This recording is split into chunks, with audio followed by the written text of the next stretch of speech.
amalan-amalan mustajabnya doa. Saya cuma minta beberapa menit saja, tapi saya pastikan insya Allah dengan amalan ini doa kita dimustajab. Salah satu doa yang dimustajab itu satu, dilakukan dalam majelis ilmu. Kita lagi di majelis ilmu. Dua, dipimpin doanya sama orang yang sedang safar. Saya lagi safar. Tiga, kita mulai dengan Asmaul Husna. Empat, yakini setiap doa itu pasti dikabulkan. Lima, berdoalah seolah-olah ini doa yang terakhir yang bisa kita panjatkan. Enam, doakan mereka di mana mereka tidak tahu sedang didoakan. Karena salah satu mustajabnya doa yang didoakan itu dia tidak tahu.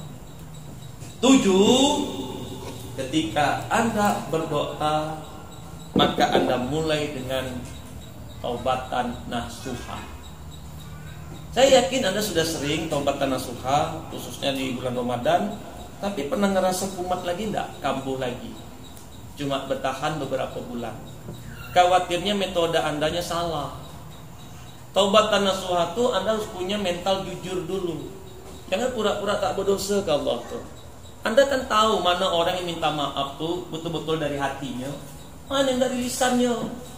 Maka ketika Anda ingin melakukan taubatan nasuha, ingat dulu dosa besar apa yang pernah kau lakukan di bangku SMP dulu, SMA dulu, mungkin kau pernah bercewek.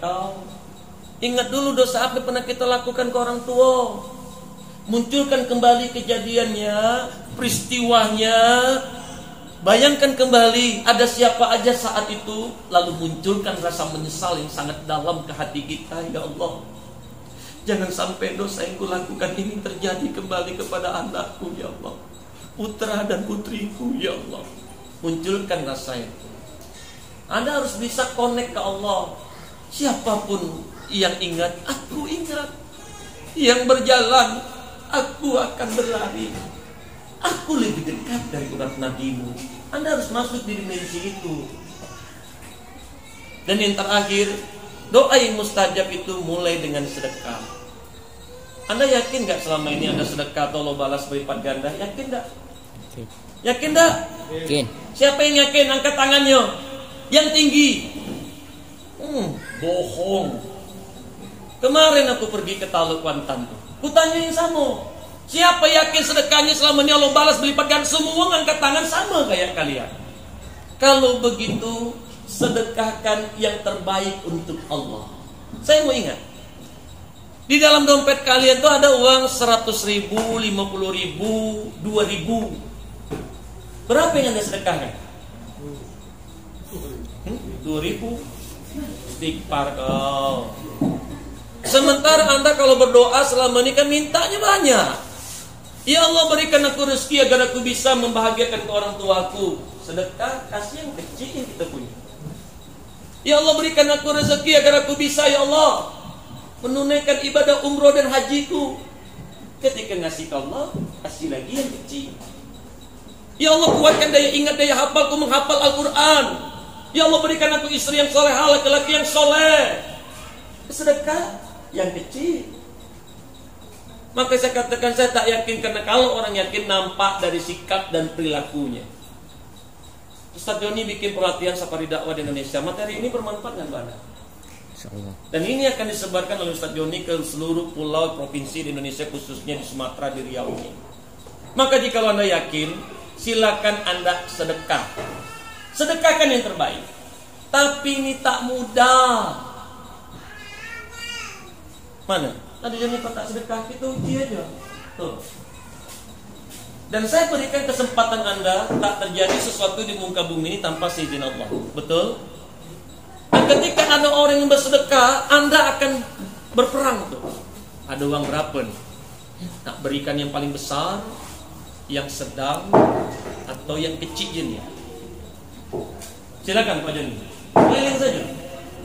Dan yang lain sambil doakan. Ya, Abi pengen ketika yang lain saling bersedekah. Kalau dunia pendidikan ini kadang-kadang kita kan yang mau sedekah buat anak-anak. Tapi kita gimana? Maka pelan-pelan aja jalannya Pak Joni, jangan cepat-cepat. Kalau kemarin ada yang kasih handphonenya. Tidak sempurna iman seseorang ketika dia belum sedekahkan yang terbaik untuk Allah. Betul, itu imannya. Iya. Nah, pernah enggak sekali saja seumur hidup kita berikan yang terbaik untuk Allah? Enggak punya duit, punya kunci motor, kasih kunci motor. Enggak ada kunci motor, mau kasih handphone, kasih. Sekali lagi saya bilang tak mudah. Dan boleh jadi permasalahan keluarga kita dari dulu tuh ekonomi hepeng aja ya, karena mungkin kita tidak pernah berikan yang terbaik untuk Allah. Makanya begitu-begitu aja. Maka ketika Anda bersedekah itu, ya Allah, aku mau ngasih yang terbaik, enggak. Berperang tuh. Yang paling parah tuh kalau prasangka buruk, nanti uangnya pakai apa nih? Nah, makin susah hidup kau. Dan ketika Anda bersedekah benar-benar untuk Allah, Abi ingin doakan di sini karena saya yakin betul Allah tak pernah ingkar janji. Betul? Baik, sekarang kita mulai ya. Semua tarik nafas yang panjang. Hembuskan perlahan. Ini bukan ritual, tapi saya kasih informasi. Rasulullah itu kalau di Gua Hiro, dia tenangkan diri dulu untuk berdoa tuh. Enggak gasak-gusuk ya. Saya cuma minta beberapa menit, boleh jadi ini yang terakhir. Kalaupun yang terakhir, mudah-mudahan ini yang terbaik dan yang mustajab ya. Baik, semua tarik nafas panjang dulu. Hembuskan perlahan. Walaupun kita di dimensi sedang belajar, tapi kalau bicara tentang Allah, cepat connect kembali. Tarik nafas yang panjang. Hembuskan perlahan. Tundukkan pandangan kita. Pejamkan mata kita. Tenangkan diri kita dulu. Tenangkan diri kita dulu. Buat hati kita menjadi tenang, damai. Lupakan dulu permasalahan yang ada di luar sana. Anda fokus saja. Sekarang coba Anda rasakan tentang ihsan. Siapapun yang berjalan, Allah akan berlari. Siapapun yang ingat, Allah akan ingat. Aku lebih dekat dari urat nadimu sendiri. Nah, sekarang bayangkan saat ini Allah sedang melihat Anda. Allah sedang menatap Anda. Dan Allah tahu apa yang Anda pikirkan, apa yang Anda rasakan, dan dosa apa yang Anda sembunyikan. Sekarang rasakan saat ini Allah ada di hadapan Anda, dekat dengan Anda, bahkan lebih dekat dari urat nadi Anda. Sambil Anda ingat dosa-dosa besar apa yang pernah Anda lakukan dengan orang tua Anda dulu. Anda masih ingat pertengkaran terakhir kali dengan orang tua Anda, masih ingat? Apa awal perkara pertengkaran itu akhirnya terjadi? Sampai ada yang berteriak, menangis, menjerit saat itu. Anda masih ingat terakhir kali Anda bertengkar dengan orang tua? Anda masih ingat wajah orang tua Anda? Coba hadirkan dulu. Masih ingat namanya? Usia kita semakin bertambah, kesempatan hidup di dunia semakin berkurang, dan kematian semakin mendekati kita. Tak ada jaminan Anda pulang ke rumah Anda akan dapat bertemu lagi dengan orang tua. Boleh jadi pagi tadi itulah, karena jam 8 pagi tadi telah terjadi sesuatu dengan orang tua Anda. Dan ketika Anda pulang, boleh jadi orang berkerumun di depan rumah, dan Anda ketika masuk ke dalam rumah melihat sosok jenazah terbungkus kain kafan. Coba Anda ingat kembali pertengkaran terakhir kali. Munculkan rasa menyesal yang sangat dalam. Mudah-mudahan Anda masih diberikan kesempatan diterima tobatnya. Munculkan rasa menyesal yang sangat dalam terhadap apa yang pernah Anda lakukan dengan orang tua. Dan doakan jangan sampai ini terulang kembali terjadi dengan anak kandung Anda. Munculkan rasa menyesal yang sangat dalam, lalu istighfar. Astaghfirullahalazim. Astaghfirullahalazim ya Allah. Lalu ingat dosa besar apa yang terakhir kali Anda lakukan dengan pasangan Anda. Tak sepantasnya seorang wanita meneteskan air mata karena disakiti istri suaminya. Begitu pula seorang suami. Tak sepantasnya seorang suami meneteskan air mata di hadapan istrinya karena lisan istrinya yang begitu tajam. Coba Anda ingat kembali pertengkaran yang terakhir kali terjadi Anda dengan pasangan Anda.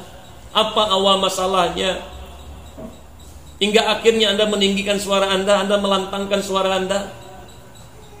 Boleh jadi itu pun dilihat oleh anak-anak Anda. Munculkan rasa menyesal yang sangat dalam.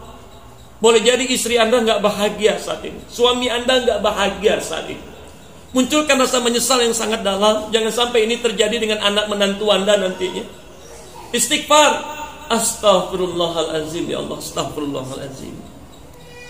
Lalu ingat dosa besar apa yang Anda lakukan dengan saudara kandung Anda sendiri.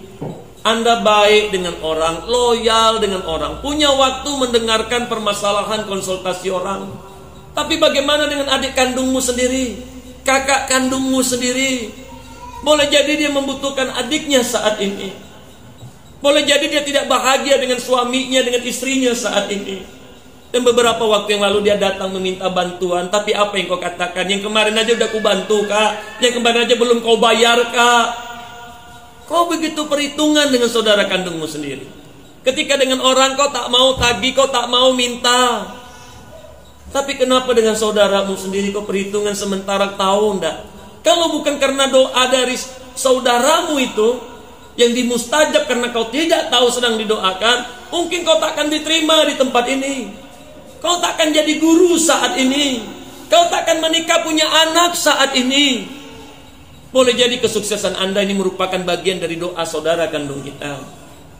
Munculkan rasa menyesal yang sangat dalam. Jangan harapan Anda bisa mengatur anak-anak Anda untuk rukun bersaudara, adik-beradik kandung, kalau Anda sendiri saja belum rukun.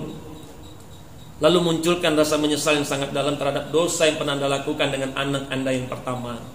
Yang kedua, mungkin Anda pernah pukul dia, pernah ikat dia, pernah kurung dia. Mungkin Anda pernah banting dia di tempat tidur. Coba Anda ingat kembali peristiwa di mana Anda bertengkar dengan anak kandung Anda. Mungkin dia tidak lupa dengan kejadian Anda cubit, Anda pukul, Anda bentak, Anda maki dia. Munculkan rasa menyesal yang sangat dalam. Jangan sampai trauma itu tersimpan sampai saat ini. Dan boleh jadi anak Anda itu belum maafkan Anda. Munculkan rasa menyesal yang sangat dalam, lalu istighfar. Astaghfirullahaladzim, ya Allah, astaghfirullahaladzim. Astaghfirullahaladzim, ya Allah.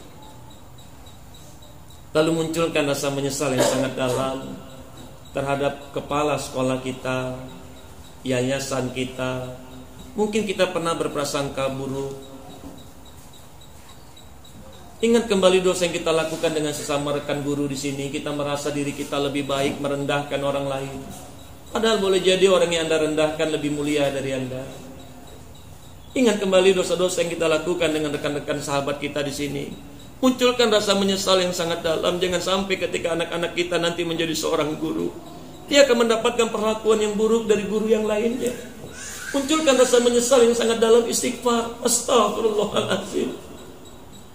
Ingat kembali dosa yang kita lakukan dengan anak-anak yang kita didik selama ini. Kita banding-bandingkan mereka. Luka mereka, sakit mereka. Terasa betul perbedaan kasih sayang Anda yang satu dengan yang lain.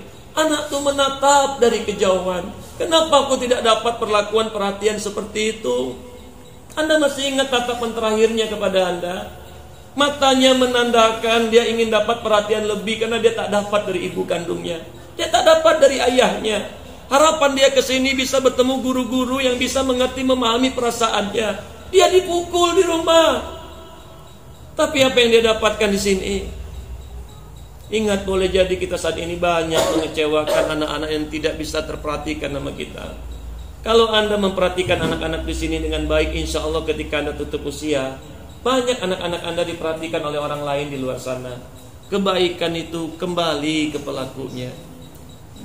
Munculkan kembali rasa menyesal yang sangat dalam. Itu khususnya untuk orang tua, wali murid juga yang mungkin kita pernah berkata sesuatu yang tak bagus.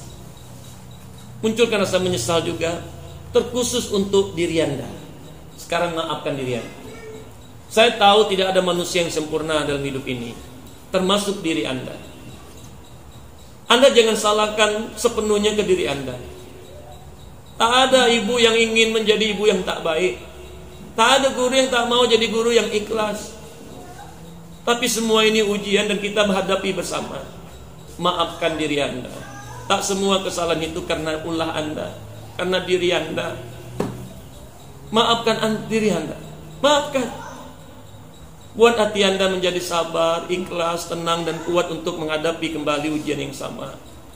Dan maafkan juga orang-orang yang menyakiti Anda, orang-orang yang mengecewakan Anda. Maafkan orang-orang yang sampai saat ini belum dapat mengerti, memahami perasaan Anda, karena boleh jadi ujian yang dia rasakan lebih berat dari ujian Anda. Doakan teman-teman kita sesama guru di sini. Semoga dia menjadi suami yang baik. Doakan semoga para guru di sini, muslimah yang ada di sini, dikuatkan rahimnya, disuburkan rahimnya, dilahirkan anak-anak dalam keadaan sehat dan sempurna. Doakan para guru-guru yang ada di sini menjadi pemimpin orang-orang yang beriman. Dan ketika kita wafat nanti, mudah-mudahan disinilah kita akan menyadari betul, rupanya banyak guru-guru yang tanpa kita sadari mendoakan kita bahkan sampai di kubur kita. Dan akhirnya di antara mereka dengan hafalan Qur'annya menjawab kita, menyelamatkan kita, ditariknya ke dalam surga. Dan mari kita berdoa, mari kita angkat kedua tangan kita. Al-Fatihah.